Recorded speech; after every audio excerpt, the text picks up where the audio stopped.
Hi விவாஸ், இன்றைக்கி நான் உங்களுக்கு சேமியா வச்சு பொங்கல் செஞ்சு காட்ட போகிறேன். வாங்க எப்படி செய்யலான்னு பார்க்கலாம். இந்த பொங்கல் வந்து சாப்பிட்றதுக்கு நல்லா டேஸ்ட்டாக இருக்குங்க.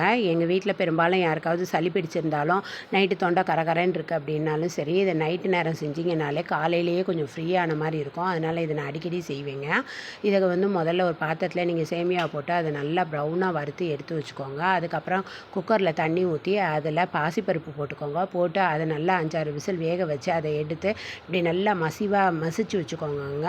மற்ற இருந்தால் மற்ற வச்சு கூட நீங்கள் மசிச்சு வச்சுக்கோங்க. அதுக்கப்புறம் பாத்திரத்தில் தண்ணி ஊற்றிட்டு அதில் தேவையான அளவுக்கு உப்பு போட்டு அதை நல்லா கொதிக்க விடுங்க. தண்ணி நல்லா கொதித்த உடனே நம்ம ஏற்கனவே வறுத்து வச்சுருக்க சேமியாவை அதில் கொட்டி அதை நல்லா கிண்டுங்க. சேமியா நல்லா வெந்து தண்ணி ஃபுல்லாக சுண்டி போகிற வரைக்கும் அதை நல்லா வேக விடுங்க. வெந்து இப்படி நல்லா சுண்டி வந்ததுக்கப்புறம் அதில் ஏற்கனவே நம்ம மசிச்சு வச்சுருக்க பாசிப்பருப்பையும் கொட்டி அதையும் நல்லா கிண்டுங்க. அது நல்லா கிண்டி குழன்னு வரணும். குழன்னு வர்ற வரைக்கும் அதை நல்லா கிண்டி எடுத்து வச்சுக்கோங்க.